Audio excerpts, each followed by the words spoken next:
Good evening and thanks for joining us tonight for 23 ABC News at 5. I'm Jessica Harrington. Tonight's top stories.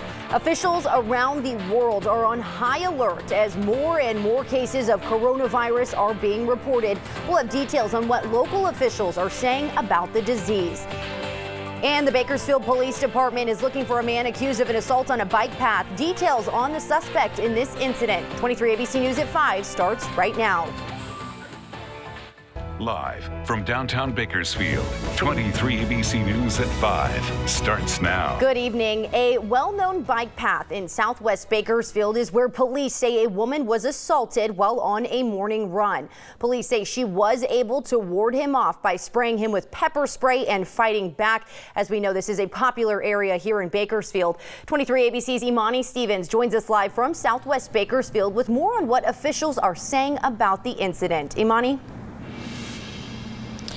Jess, this incident occurred this morning just after 6:15 this morning on this bike path right behind me, she was running westbound, but this is just north of Stockdale Highway, right in between these medical offices on Callaway. So there's a lot of offices here, but the bike path is right behind me. This incident again occurred at 6:15 this morning. The victim says she was startled by the sound of someone running behind her, and when she turned around and faced the suspect, he grabbed her by the shoulders. The victim was able to pepper spray the suspect and fight him off. And after she was free, the victim says she was able to call 911. But BPD says the victim's situational awareness helped her in this type of incident.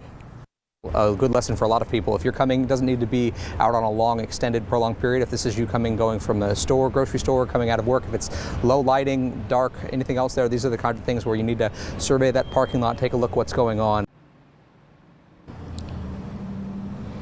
What you're seeing on your screen is a composite sketch of the alleged suspect. He's described as an Hispanic male in his mid-20s, about 5 feet to 9 inches to 10 inches. He was wearing a gray, white, and black camouflage hooded sweatshirt with his hood up, with black running pants that had 3 vertical white stripes on the side, with black Vans or Converse shoes with white soles. And this is an ongoing investigation. And here I'm going to just show you really quickly how the bike path is right behind me and these medical offices right here on to the right side of me. There's about a dozen of medical offices right here, a strip, and right also behind Cal State Bakersfield, if you're familiar with this area. And again, this is an ongoing investigation, and if you have any information regarding this incident, you're urged to call BPD at 327-7111. For now, reporting live in Northwest Bakersfield, I'm Imani Stevens, 23 ABC News, connecting you.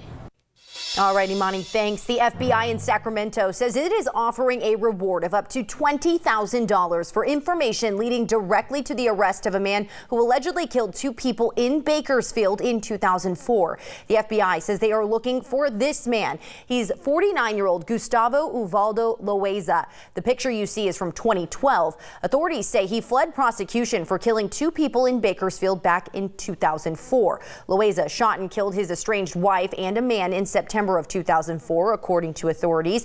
After the deadly shootings, he drove to Mexico in a rental car, which was later recovered in Tijuana. A federal arrest warrant for him was issued in November of that year. According to the FBI, he may be in Mexico. If you have any information, you're asked to call the local FBI office. The closest office is in LA, and the phone number is 310-477-6565. Now to an update on a missing persons case. The sheriff's office announcing they found a missing teenager. According to KCSO, officials found Javier Fisher and he has been returned home. However, deputies are still looking for another teen who also went missing. 17-year-old Destiny Yelland remains missing. She was last seen on December 10th in Bakersfield. KCSO describes her as being 5 feet 2 inches tall and weighing 115 pounds. She has brown hair and brown eyes. If you have any information on her whereabouts, you are asked to call KCSO at 861-3110. The number keeps growing. The World Health Organization is reporting over 6,000 cases of coronavirus Wednesday. The majority of the cases confirmed in China, 68 confirmed throughout 15 other countries, including right here in the U.S. and right here in California. 23 ABC's Bryant Wang spoke with health officials here in Kern County to learn if our community is at risk. Bryant? Well, Jessica, health officials told me the positive for our county is that we don't have an international airport here. So traveling to and from China, where the virus first broke out, isn't happening at our local airport. But while health officials say we're at low risk of the virus, it's already killed 170 people and 2 cases have been identified in our state. So they're not taking any chances. It's absolutely significant that of the 5 confirmed cases in the United States, 2 of them are in California. There is another case being evaluated in San Diego that has not yet been confirmed. If that case in San Diego is confirmed, half of the identified cases of the deadly coronavirus will be in our states. What would you do if it came to Kern County? Nothing you can do. You just stay away from people and wear those funny looking masks, I guess. The good news, according to health officials, is that Kern County is at low risk because Meadows Field Airport doesn't travel to China, where officials say the virus was first transmitted. We know that we don't have an international airport. We know that our local airport doesn't receive travelers from this location. But Los Angeles International Airport is relatively close. There's already a confirmed case in that county, and the virus can be transmitted from human to human. What we are advising people to do is look out for symptoms that are quite honestly similar to the seasonal influenza season that we're in right now. So we're talking about fever, cough, and just the feeling of a respiratory illness. Officials say the prevention is simple and key. So if you touch a surface and then you touch your face, that's how these germs are transmitted. So hand hygiene becomes really important, and then don't put hands that are not clean on your face. Again, even though the risk of the coronavirus making its way to Kern County is low, officials want Kern County residents to be informed and prepared. You can find additional information on kernpublichealth.com. For now, live in studio, Bryant Wang, 23 ABC, connecting you. Well, President Trump has signed into law the U.S.-Mexico-Canada trade agreement, something that was months in the making. The new deal replaces the North American Free Trade Agreement, which Trump rallied against during the 2016 campaign. The USMCA is the largest, fairest, most balanced and modern trade agreement ever achieved. There's never been anything like it. Other countries are now looking at it, but there can't be a border like that because, believe it or not, that is by far the biggest border anywhere in the world. In terms of economy, in terms of people, there's nothing even close. The plan enshrines new auto manufacturing requirements and tougher labor protection, but it largely leaves the trillions of dollars in trade flow between the 3 countries unchanged. As you heard there, he called it the largest, fairest, most balanced and modern trade agreement ever achieved. He called it a colossal victory for farmers, ranchers, energy workers, factory workers, and American workers in all 50 states. Trump gave shout outs to a long list of Republican senators in attendance. No Democrats were invited to the signing, even though it was a largely bipartisan vote in December. Governor Gavin Newsom speaking during an event with the Public Policy Institute of California in Sacramento. He addressed PG&E filing for bankruptcy, but also spoke about the ongoing discussion with Kern County regarding the oil industry. I get their point. You start putting some caps on fracking operations and try to address this transition in a more forthright and honest manner. We have some very aggressive and audacious low-carbon green growth goals, and in order to achieve them, climate policy will have an impact. Not just climate change. Climate policy will have an impact. Governor Newsom addressed the county's concerns during a visit in December, saying he is working with local leaders to address some of the deeper impacts of his anti-oil stance. Now, this past month, his administration attended the Kern County Board of Supervisors meeting on how the state's restrictions would impact us here. He also spoke about Taft's prison facility, and we're going to have more on that topic coming up on 23 ABC News at 6. A newly released grand jury report found that the Indian Wells Valley Airport District provided much needed assistance and resources during the Ridgecrest earthquakes. The report released today found that during the 7.1 magnitude earthquake that hit the Searles Valley, the Ridgecrest areas in July 2019, the district was able to keep the Inyo Kern Airport open and operational. It stated that it provided aircraft landing and fuel for emergency services, the news media, as well as state and federal officials. The jury also found that the district is essential due to the revenue it brings in from the filming industry. According to the report, in 2018 to 2019, the district had its largest film year in history at $464,000 in revenue. The report stated that normally a good year would generate from $80,000 to $85,000.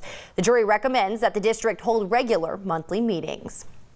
Meantime, the U.S. Geological Survey is reporting a magnitude 3.2 earthquake in Oildale. That quake hit just before 5 this morning in the area near Manor Street. There have been no reports of damage in the area, but something we are definitely tracking. Meteorologist Allison Gargaro using our earthquake tracker at this hour.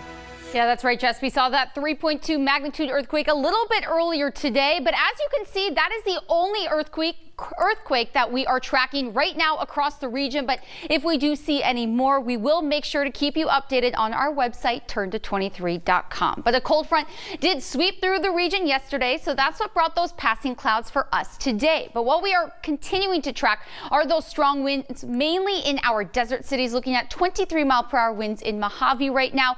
But yesterday and today, we did see reported wind gusts up to 61 miles per hour in Mojave, but we can see 56-mile-per-hour winds in Jawbone Canyon, Lake Isabella at 39. These winds will continue to pass and calm down as we head into your Thursday, and we're going to be seeing some clearing skies. So we'll let you know what that means for temperatures for the rest of the work week coming up next. The world is continuing to mourn the deaths of the 9 people in the helicopter crash in Southern California. That's especially true of Lakers legend Kobe Bryant. While there are many murals being made around the country, a billboard here in Kern County is honoring one of the game's greatest. The advertising board is on Rosedale Highway and Landco Drive. It shows the word legend in traditional Lakers colors. Underneath, his year of birth, 1978, is shown, followed by 2020. Bryant, his 13-year-old daughter, and 7 others died in the crash in Calabasas Sunday morning. Investigators say the chopper didn't have a recommended warning system on board. The National Transportation Safety Board also said the helicopter crashed into a hillside and missed the top of the hill by 20 to 30 feet. Lakers had their first practice, and current head coach Frank Vogel spoke about Bryant. Well, he was the most feared man in the league for an entire generation. And you know, the influence is profound, league-wide, basketball community-wide, worldwide, Lakers family, wide, and his influence will be felt forever. The Lakers are scheduled to play this Friday against the Trailblazers. The Lamar Billboard Company is the one who put up the local advertising board. They had an artist from Baton Rouge design it, and it is part of 950 billboards nationwide. We're coming up to the end of National Blood Donor Month, and local officials are reminding the public about the importance of making a donation year-round. When you come in, you donate 1 pint of blood. That pint of blood can help up to 3 people. You can save up to 3 people's lives. According to the Houchin Blood Bank, more often than not, those lives are people who have emergency injuries or who have had a premature baby, like the Alatorra family, whose twins were born prematurely at 24 weeks and were in dire need of blood. They got the blood they needed thanks to donors who they met in person and thanked last week. But that's not the only reason why blood donations are vital. Cancer patients are probably the most common patients that use blood and platelet transfusions. They use them when they're going through their chemotherapy treatments. Houchin says about 38% of the population qualifies to donate blood, but only about 2 to 5% actually do. Every blood type is useful, but the golden child, they say, is O negative, which is the universal type. If you want to make a donation, Houchin takes walk-in appointments. They say they need about 100 donations a day to meet their requirement. Still to come on 23 ABC News at 5.